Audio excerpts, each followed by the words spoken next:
carved cloud. Super. So we're continuing on with the Imitation of Christ. And let me see, I'm blocking out my friends here. And we chose this book because Swamiji carried two books with him whenever he went wandering around India, and one was the Bhagavad Gita, and one was the Imitation of Christ. And so he appreciated this book quite a bit.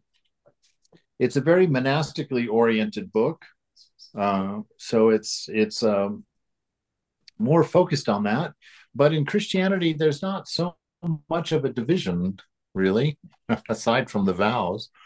Uh, yeah, because the Bible really didn't break up what Jesus was saying to his monastic disciples versus what he was saying to everybody else. And so they don't really have that division. Although, from a Vedantic perspective, there's some things in here that Vedantists would assume was just for the monastics and not for the householders, like Jesus's teachings on not laying up any money for yourself.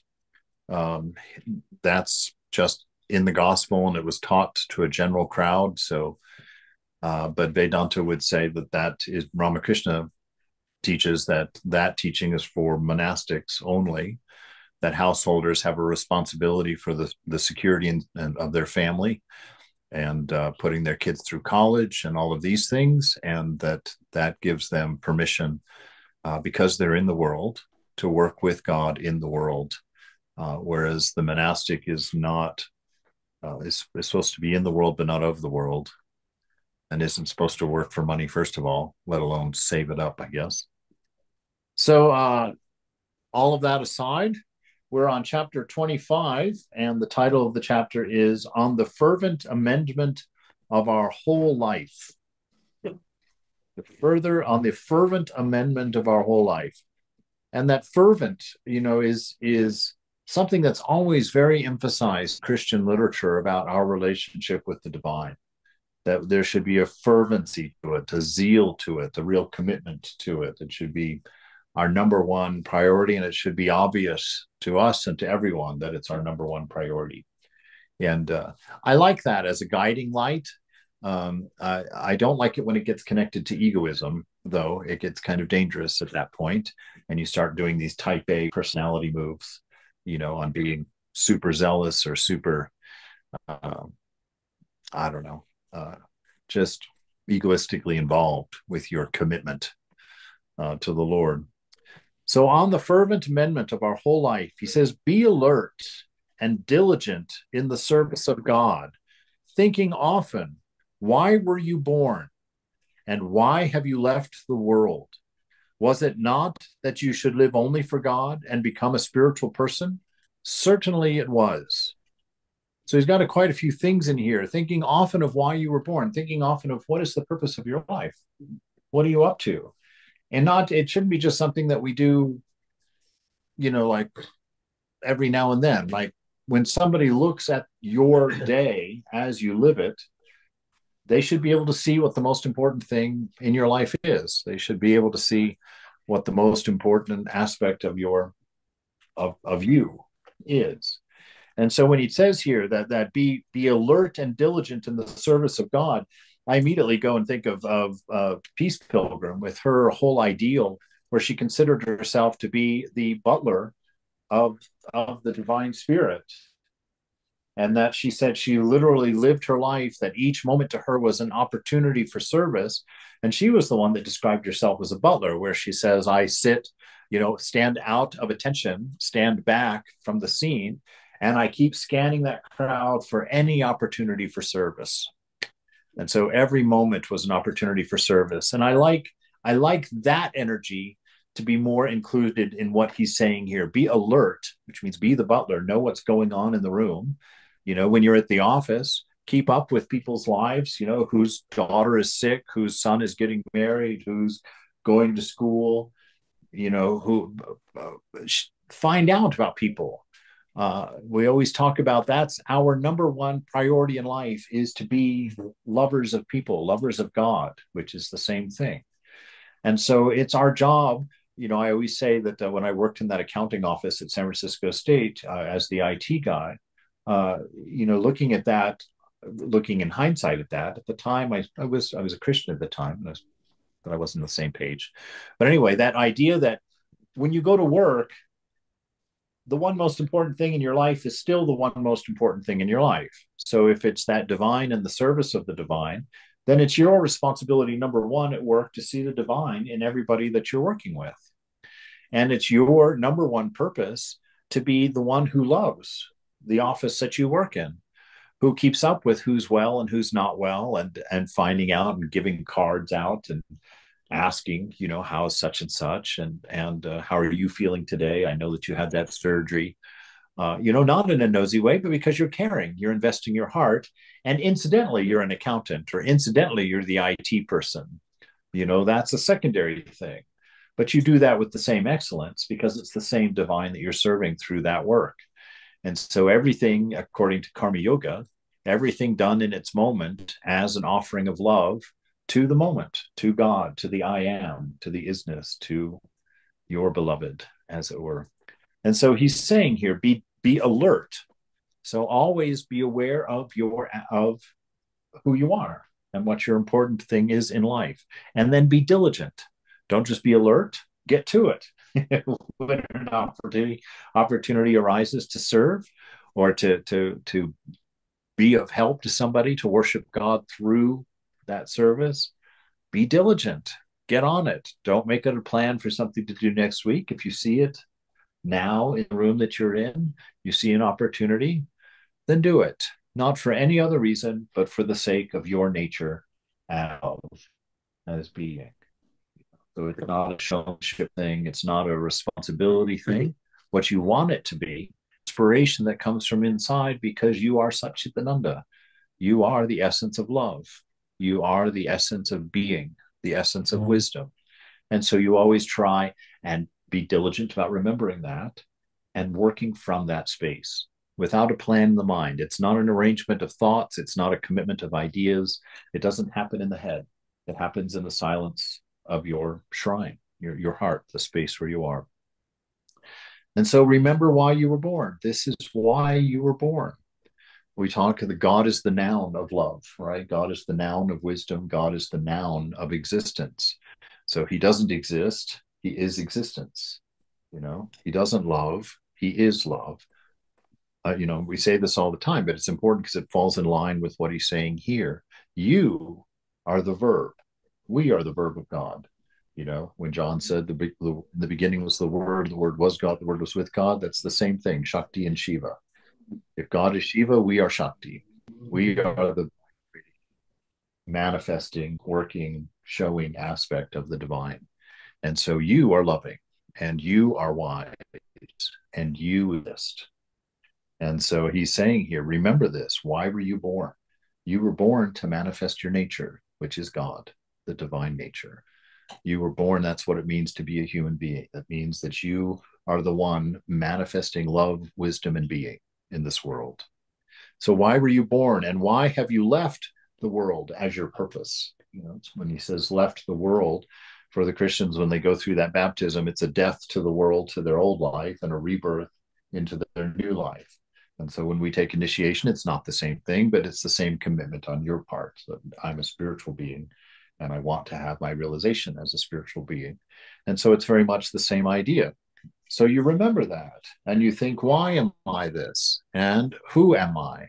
And you come from that space, not what I'm responsible for, not how do I become a good person? How do I, you don't have to learn how any of this, because it is what you are. It's who you are. And so all you have to do is shut the ego down, shut the mind down, and come from inspiration, come from that heart, who you are, and act from that space. Always sit in the shrine and do your work from that space, that inner shrine. Was it not that you should live only for God? Indeed, that sounds so extreme. But when you use a different word than God, when you use God as love, say, he says, you can think of it in that. Was it not that you should live only for love? Is this not the highest purpose in life? Is love not the one most important thing? The golden rule, Jesus says the number one thing is to love God with all of your heart, soul, mind, and strength, and your neighbor the same way. And Vedanta, we say the same thing, but you only just one because you are that and you serve God in each other. And so to keep this on the forefront, keep this pot boiling on the stove, don't lose sight of it. Because he says, certainly it was that you were born to live for love alone. Therefore, set your heart on striving for perfection, for shortly you will be rewarded for all of your labors, and after that you will never experience sorrow and dread, right? In the afterworld. Now, those things are nice to remember, but we don't want them to become the motive. It's not a marketplace interaction. It can't be, because you can't possibly serve enough to earn that level, to earn an eternal reward, right? If we're going to talk in those terms, there's no way that you can earn that. It's not something to be earned. It's yours because you're heir. You are a child of the Divine Mother, the Divine Father. And so because you are that child, these things are coming to you. It's not that you've earned them. So you work in a gratitude. You work out of a thankfulness, out of an inspiration, because you've been shown such a love and such a grace and such a mercy. And hopefully in your practice you experience some of that. That's in the Vedanta, the reward is now. It's being with God, being with your divine beloved. You have that opportunity now. It's not an after death thing. And so no, the reward is going to be a relationship with the beloved. The reward is on so many levels. I mean, you can talk about it in spiritual terms like, oh, good, I have a relationship with God, but you can bring it down much more to the level that we live in. And you can feel the presence of bliss in the heart when the mind begins to calm. You can feel that freedom of a clear conscience, in there. You can feel that inner peace, that release of anxiety when you stop working for an end, where your perfect day exists in the future at some point. And you come and you start being present, and your present becomes beautiful. And through that beauty, you lose the need to escape, to have your glass of cream de mint at night when you get home from work, or to whatever your little comforts are that you collect for your life. Those become unnecessary. Those become distractions, actually, because that's really what they were to begin with. Because we get into an unbalanced state inside and we're uncomfortable with ourselves. We're not happy when we're alone and when there's nothing to do. We're not feeling inner bliss. We're not enjoying an inner peace. And so we feel this frenetic need to get busy, to get employed with something, because you haven't been diligent and you haven't been alert to taking care of that inner space. And so your karma does not allow you to sit still and enjoy the presence of God. Your conscience won't allow you to sit still and enjoy the presence of God. And so we set about setting our heart on striving for this perfection and knowing that it is its own reward. We do it for its own sake. As you become what you already are, you're no longer distracted from the inner peace, the inner silence, the inner contentment. And you do have a sitting room that you've established through your practice in your heart. You know where it is. You know how to get there. And you know how to enjoy that, because you feel the love that begins to come up from around the corners as you align yourself with your nature, or you get right with God in the Christian sense. But really, you align yourself with your nature. The reason that we hurt is because we don't live in alignment with who we are. We don't do things that are loving. We don't do things that that are wise. And we're very rarely present, right? Because we're always bouncing between our future, which is our desires, and our past, which is our attachments. And so we're bouncing back and forth between the attachments and then the desires that they cause, and then back to the attachments and back to the desires. And each time we leap right over the present moment because we're using it to grab something for the future, right? Or we use it to sit and ruminate about the past. And so we don't get to enjoy God. God is the present moment. That's his name, I am. That means this present moment is your beloved. And so to be in touch with that and to be aware of that and to have opened the heart to live into a response with that, is the very purpose of why you were born, why you're here, and what life is about. And allow that in yourself. You know, lay everything down and allow that to be true. Your labor will last but a short time, and then you will receive this everlasting rest and peace, right? Again, they're putting it after death, just because that's sort of habitually the Christian perspective. But that's not necessary because, as a Vedantist, you know in your practice that if you're practicing and if you're sitting there and doing that work, you know that you get the reward here and now. It's our eternity is now. It's this moment. The same moment is eternal, right? This moment that we live in, it's hidden from us because we look at it through our mind. But this moment is eternal. It has no beginning. It has no end. It never changes. It's always is. You know, this presence is always here. And where you are, there you are always. And so you're living in heaven now if you're living in this world as a manifesting power of your divine nature. This world is no need to wait for heaven. You know, you'll find that contentment. Look at Thakur, Sri Ramakrishna. Look at Buddha. Look at Jesus. Look at any of the greats. You know, that their lives they had found that inner light. One of the amazing stories, Saint John of the Cross. My God, how he was tortured. You know, every day he was for a year and a half. Every day he was beaten till he bled by his monastic brothers, nonetheless, because some local politician had demanded something and St. John had refused it. And so the monastery was suffering. And unfortunately, the brothers were on the side of the politician. And so he was beaten every single day, but he was locked in a very small closet. And in that closet, his tunic had healed into the skin on his back from being beaten so regularly. But he was in prayer constantly. He was in deep meditation constantly in that closet because he had nothing else to do in there, you know, and it was such a miserable undertaking.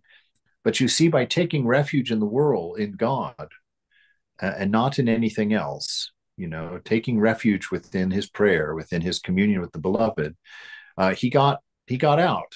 There's a miraculous story about an angel coming and unlocking the door to his closet, and he sneaks out and climbs over the wall and goes to the convent, and the women hide him from his brothers, and then life begins again for him.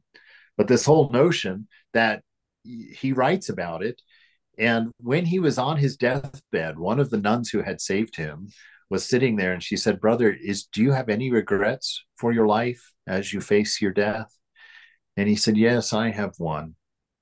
He said, "I regret that I was not considered worthy to suffer more." I never know quite what to do with that, but doggone, somewhere inside it's inspiring. You know, it's like how he didn't hold any of that against the divine because it wasn't his experience of suffering.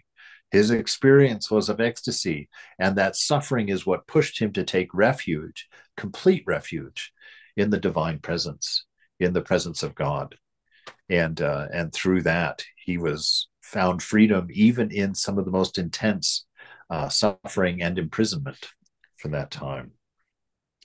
So remember, if it's getting bad here, you know, if you're struggling, it's not forever, right? So that helps us to put things in their proper perspective. It's not forever. It's going to be a struggle for a while, but everything has an end.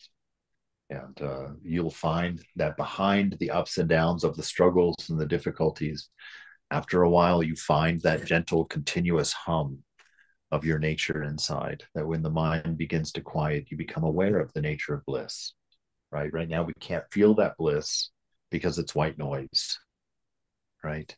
It's so constant and so steady within you, the mind blocks that out.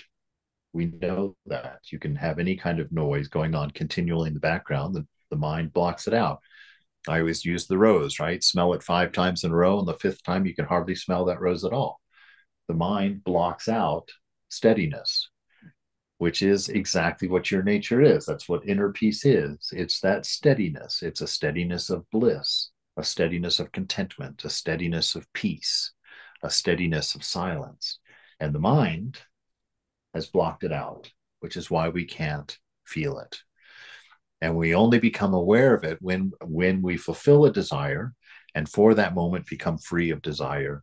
We will blame the object of our desire for giving us that bliss. But what it is that when you fulfill a desire, your mind is desireless for just a short period of time.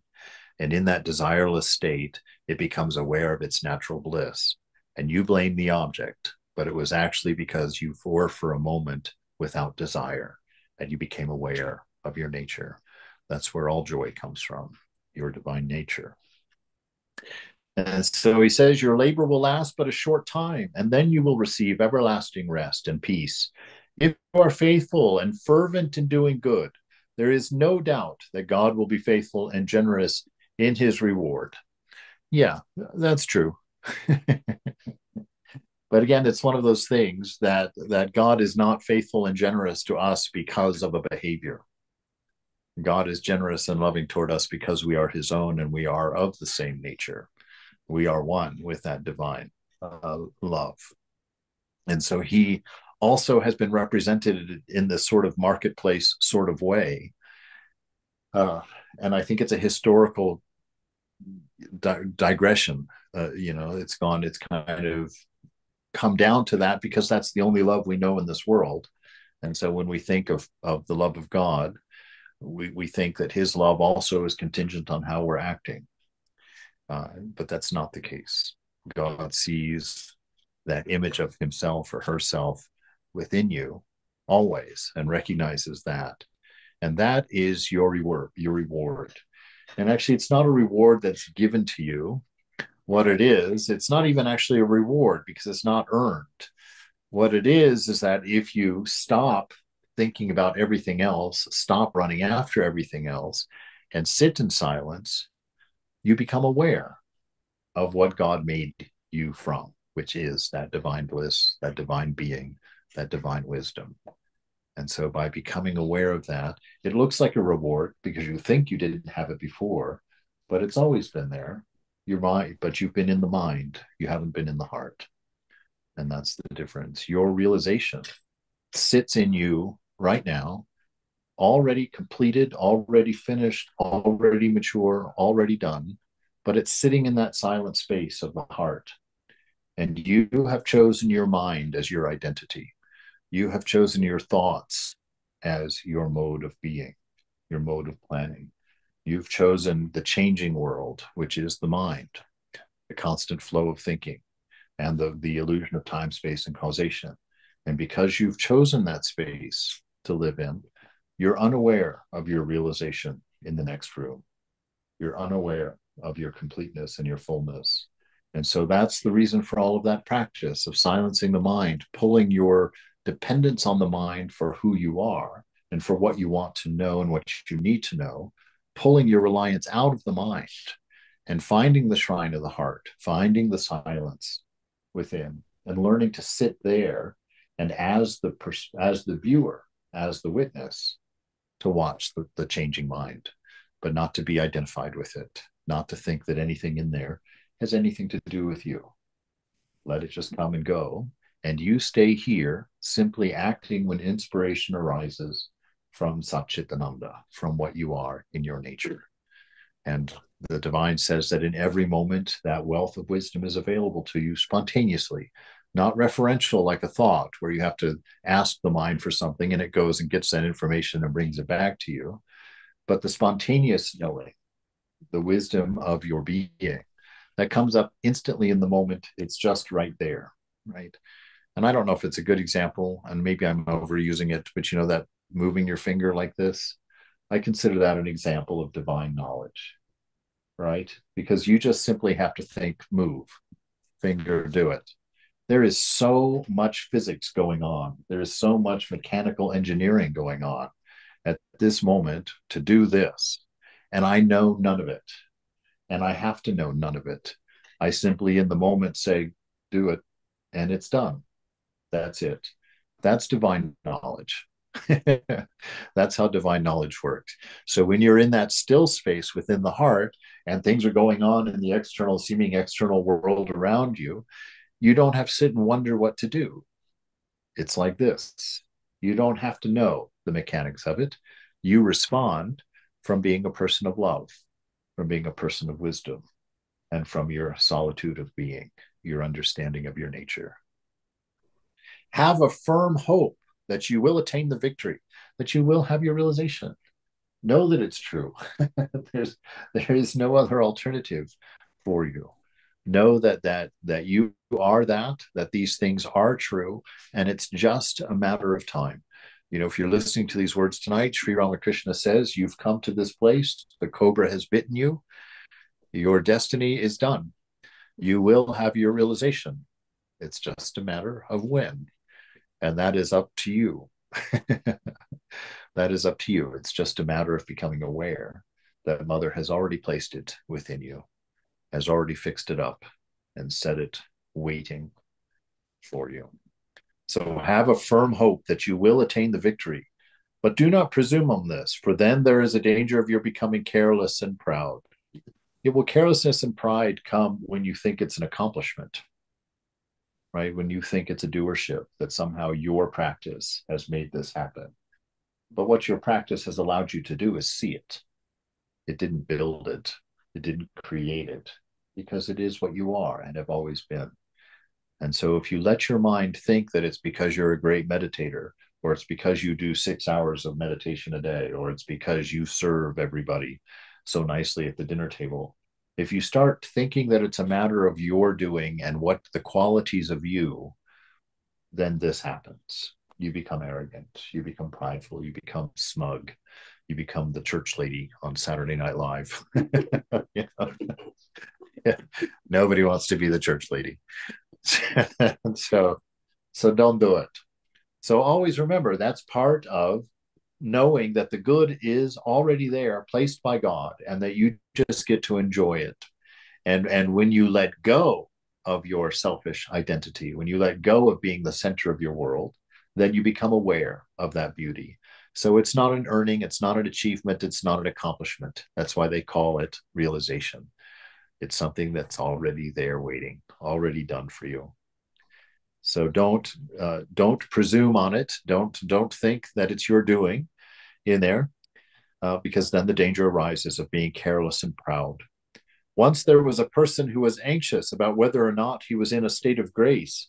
One day in his sadness, he fell to his knees before an altar in the church, praying, "Oh, if I only knew whether I would persevere to the end of my life."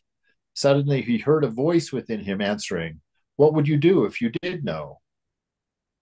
Do now what you would do then, and you will be secure." Right? Yeah, don't set up these things in the mind, these little traps for yourself in the mind, if then traps, right? Because the mind, time, space, causation belong to mind, right?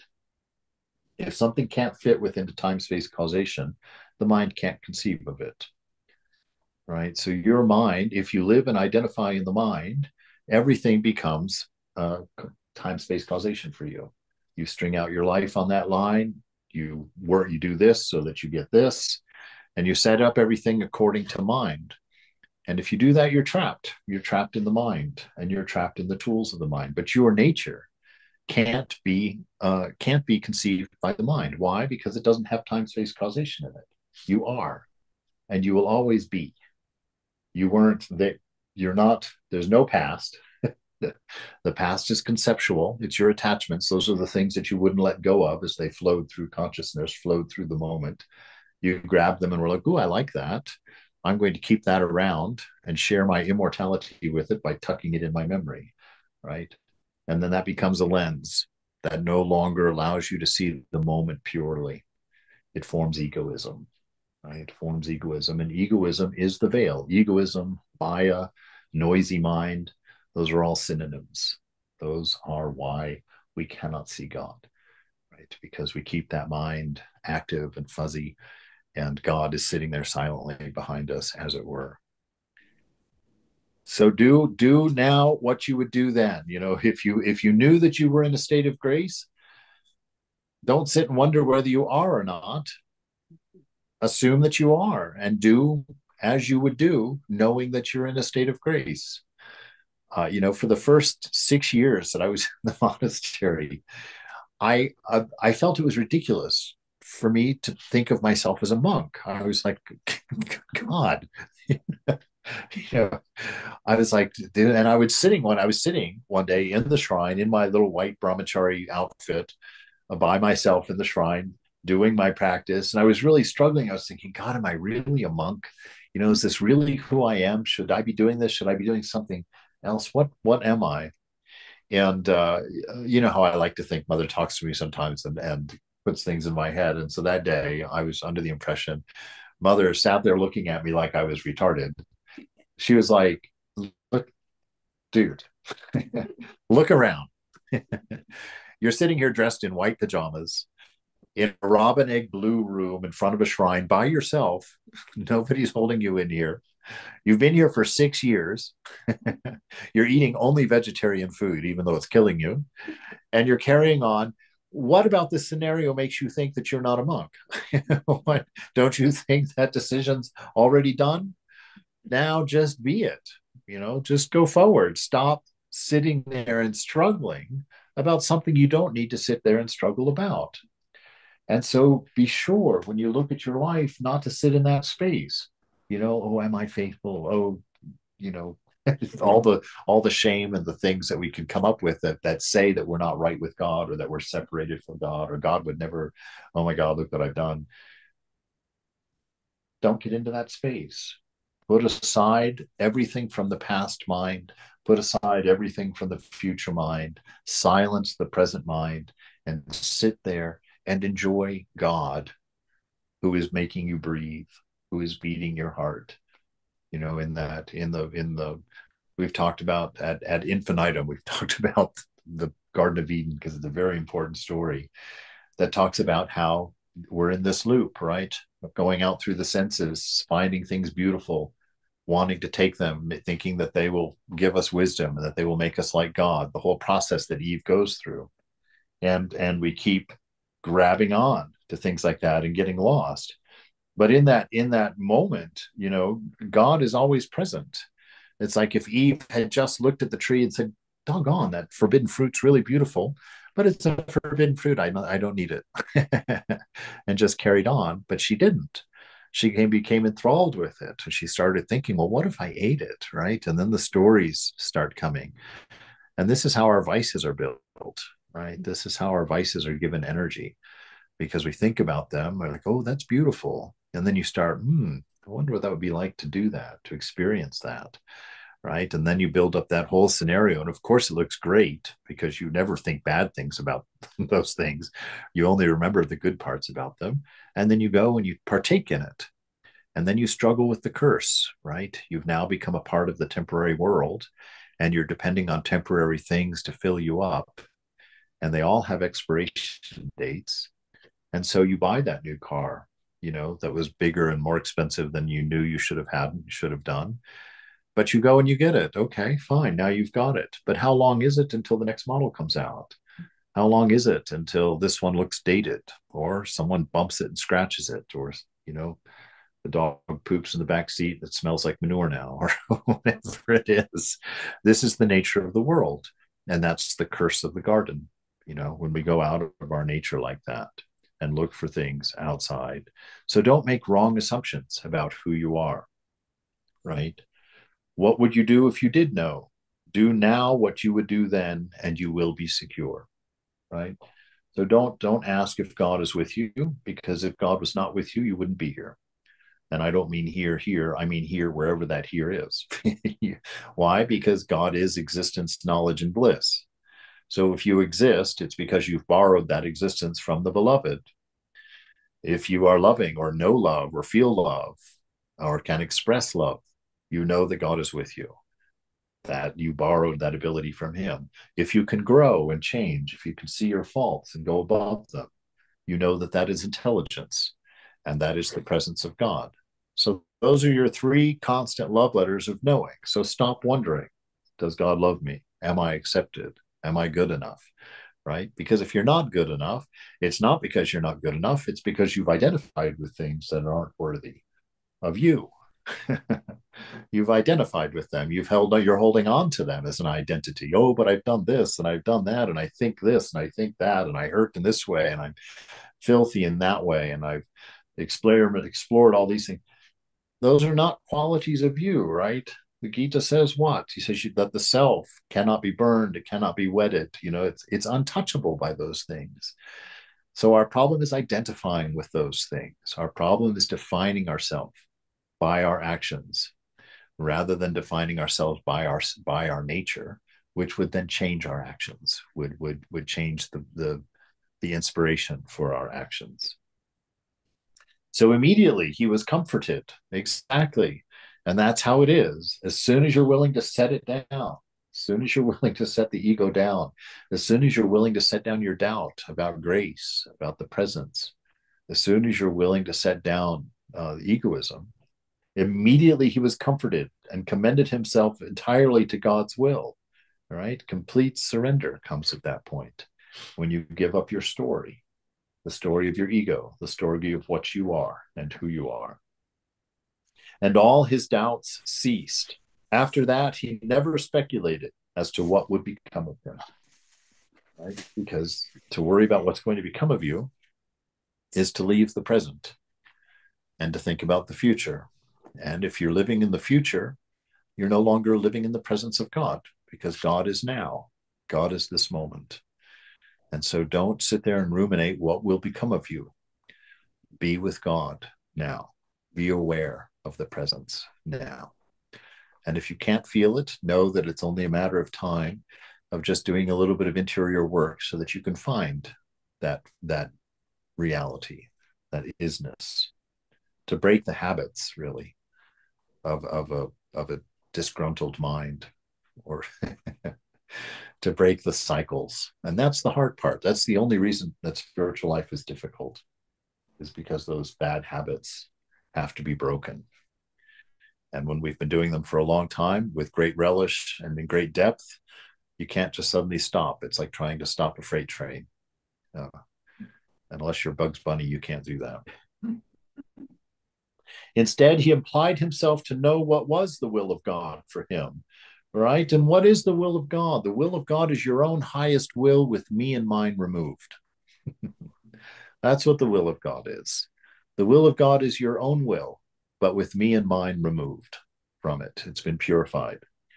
And so you apply yourself, right? You struggle to see what the will is without this idea of me and mine, without selfishness, without smallness, without the identity with body mind. So instead, he applied himself to know what was the will of God for him and how he might begin and end all his good works to the honor and glory of the divine. That's karma yoga right there, right? To sit there and wonder, how can what I am as a child of the beloved, as the active image of God, what does that look like? That's his meditation, what do I do in this moment, Mother? How do I act? How do being Satchitananda, what shall I do? And what you really realize is that it's not a thought process. If you stop the thought process, you'll do what Satchitananda does. If you stop with the calculations of the mind, you will do what your nature does, right? Because your nature is not evil. Your nature is not sinful. You are the nature of Adam before the fall. The nature of Adam was oneness with the beloved. The nature of Eve was oneness with the beloved. Right? There was no separation until they identified themselves with the senses, until they went out through the mind to the world of the changing in order to find their fulfillment and their happiness. But before that, they were supremely blissful. They were supremely satisfied in the presence of God. And that's why they experienced the world as Eden, as a euphoria, as a perfect place. The prophet David tells us, put your trust in the Lord and do good, that you may dwell in the land and be secure. One thing holds many back from spiritual advancement and earnest amendment, and that is the fear and dislike of the effort and difficulties involved in the struggle, right? Really, and it is that, But I find for myself the real reason that it gets discouraging is because we think in big terms. We think in big terms. We're like, oh, oh my God, so I can never have a glass of wine again, you know? And you think, oh, for the rest of my life, I can't have another glass of wine. Oh my God, right? And that's a huge thing. It's not about the rest of your life. It's not about your future. It's about this moment. Don't have that glass of wine. And I'm not saying you can't have a glass of wine. I'm just doing an example. Have your glass of wine. Just don't get drunk.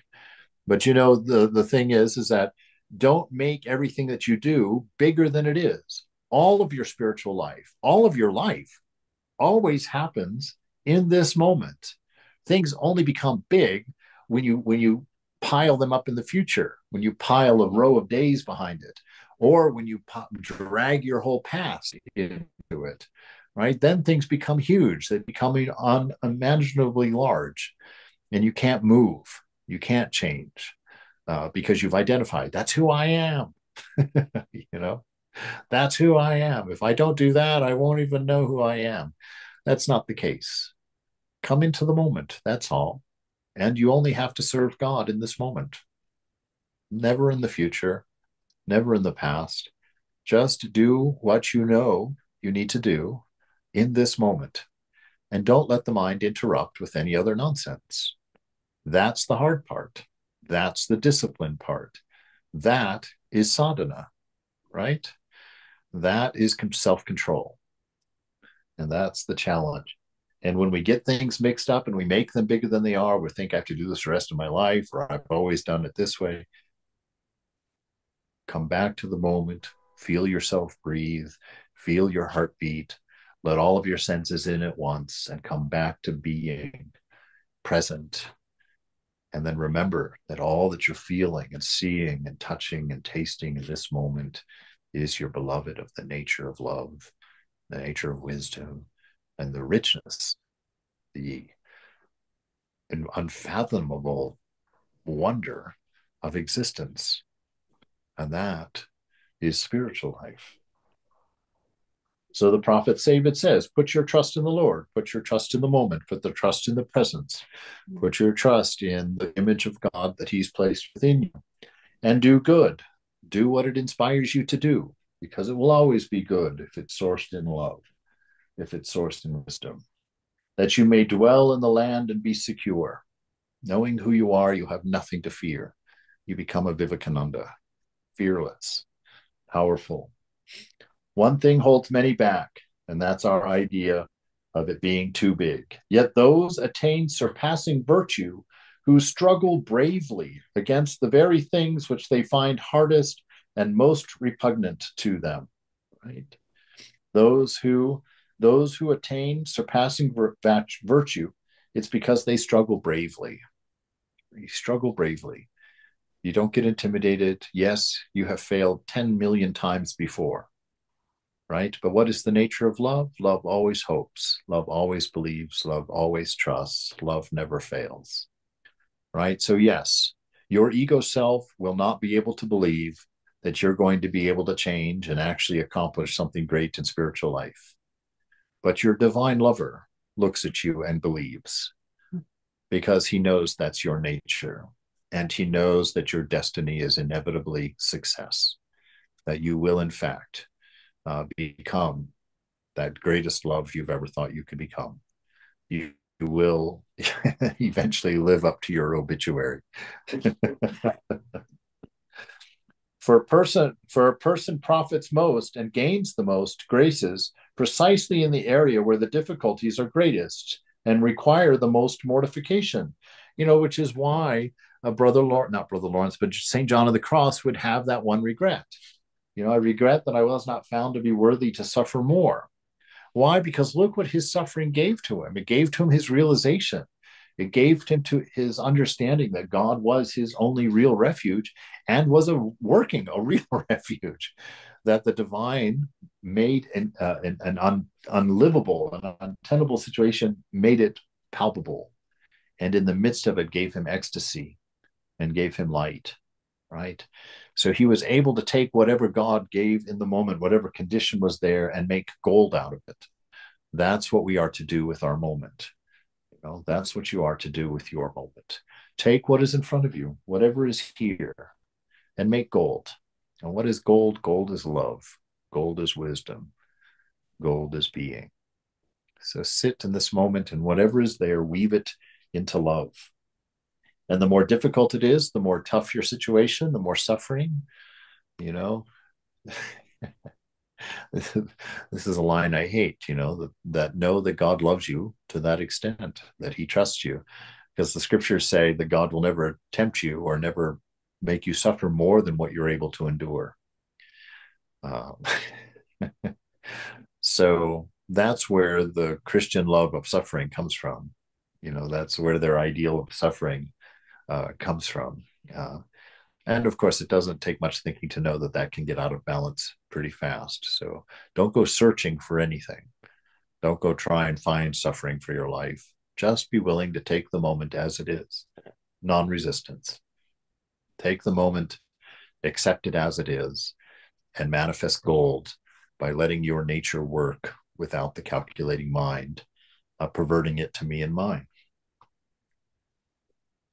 Certain it is that all persons do not have the same difficulties to overcome and mortify. Nevertheless, those who ardently love God, even though their passions are stronger than those of others, will be better able to grow in virtue than those with good habits and fewer passions, but who are less fervent in pursuing holiness. Right? This, uh, well, everybody knows, you know, my friend Lalita, right? And I told her a little bit about her this morning, but you know I look at her that she was a powerful lawyer at one time, you know, and doing just amazingly self-actuated in the world, a powerful person. And then she had that stroke, 3 seconds, 3 seconds in one day, and the rest of her life was in a bed. Couldn't even button her own shirt, couldn't roll over, couldn't go to the bathroom by herself. The rest of her life, she's been in that bed for 10 years, you know, and she still laughs. She still giggles. She still gets up and has them put her in her wheelchair to go around and tell jokes, to lighten up the place, she says. You know, so I look at that and I am so inspired by her because she has suffered something I can't even imagine. I can't that I can't even fathom. That terrifies me to even try to face it. I'm not even wanting to think about it, lest God be tempted to put me in that situation, you know. And yet she has not just taken it, but she has survived it. And she has found purpose and she has found joy and she has found service in it, even in that condition. And, you know, she thinks that her days are close. She's not sure how many more days she's going to be around. And so she called to say goodbye this morning at 4 o'clock in the morning. And we talked for a while on the phone. And I tell you, when that phone call was over, I didn't cry. I wasn't sad at all because she's been a hero. You know, she she is becoming something so beautiful because of so much suffering and because she wasn't beaten by it. And sorry, I didn't think this. Well, I would be stupid to say I didn't think this. But anyway, I'm touched by it and I moved by it. And I don't really want her to go. But anyway, this is what he's talking about there. That, you know, if your life is more difficult than others, and if you have more suffering than others, and if you have greater passions and greater desires that you have to work harder to overcome, don't be discouraged. The effort that you put into that comes back to you tenfold. And you become an inspiration in a way that somebody who has it easy can't, right? It's that person that starts with nothing from the bottom, who works themselves up to the top, that we respect, that we think is amazing, that we think is a hero. And so if life is more difficult for you, be a hero. Do the best you can and don't let it beat you. and you will be what you've always wanted to be. You'll have an effect on the world that is a sum total of beautiful. And what more would someone built in the image of God want than that? Swami, I know you've been telling the story of Brother Lawrence asking for more suffering. There's a similar story in Mahabharata where Kunti, the mother of Arjuna, when Krishna asked her, "What do you want?" She asked, "Give me more suffering." And the reason is, why do you want more suffering? Is because only in suffering you come to me. He tells to Krishna, Yes, only in suffering. So it's a similar story actually in Mahabharata. absolutely. Absolutely true. That's exactly right. When you're having fun, you're not thinking God usually. Not that you don't. Some people do, and that's an amazingly beautiful thing. In the midst of your fun, to share it with Mother, even for a second, is beautiful. But when we're suffering, that's when we're thinking of God. Oh God, why are you doing this to me? You hate me. Why do you mistreat me like this? Oh my God, I hate you. Look what you've done to my life. You know. But every thought about God is a blessing. Whether it's, there's that story. I just read it the other day, and I still can't remember names. Who was it that smacked the Greg Guha smacked the lingam, the Shiva lingam every day. He hated Shiva, and every day he would pass that shrine in the woods, and he would go over with his walking stick and just smack it on the side because he hated Shiva. And at the end of his life, Shiva comes to receive him, take him to heaven, as it were, and he's like, "What the heck? I hated you so bad. I whooped on you every day of my life." And she was like, "Yes, but you said my name every single day, and you were devoted to my name every single day. And so I come to give you my grace. I come to bring you home, because just the thought of God, regardless of why or how, is a holy thought, as odd as that seems. And it will bring you closer to the divine. You're going to be happy, darn it." Someday. Yes, ma'am. Would tapasya and suffering relate in some way? Well, they can. They can in the sense that tapasya usually, in my understanding, it's kind of an exercise for creating will, for strengthening will. And so you do something like take a cold shower, which is not something you like to do. It's hard to say that that's suffering, but it's at least unpleasant. And so what you do it because while you're doing it, you're going to practice making gold out of the moment. You're going to practice not being the body. You're going to practice non resistance to the moment. You're going to be practicing acceptance of being. And so tapasya is that it's putting yourself into situations where you have to practice truths in order to endure the situation. So whether it's air suits or self-flagellation or just getting up at an ungodly hour every single, or maybe a godly hour every single day, all those disciplines, all those little disciplines in the monastery that are there just really by carrying on, are for that. It's for you to train yourself in will and to be able to separate yourself from what the body desires. It's a nice hot comfy shower and sleeping until noon. It's like, so the monastery says, no, you're going to get up at 5 and you're going to go to the shrine and open all the open all the doors, and you're going to vacuum and whatnot like that. So you practice your tapasya, but you do it as best you can, making gold out of that moment. And when that tapasya no longer affects you, when you can go in there and jump in the shower and sing Amazing Grace at the same time, then it's time to move on to a tougher one. And on it goes. So yes, suffering in that way, right? But life itself, if you practice non-resistance, even an easy life, because we live in a relative world, and this was one of my biggest disappointments in the monastery, because in the monastery I thought that I would get all these things out of the way, and then I wouldn't have to deal with them anymore.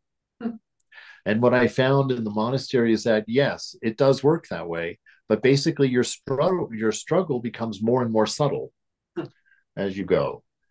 So it used to be that you had to go out and carouse the night at the bar to feel guilty, and so and then you come home, and then after you've been in the monastery for 10 years, it's just the thought of going out to the, oh, why was I thinking about that? Why am I still holding on to that?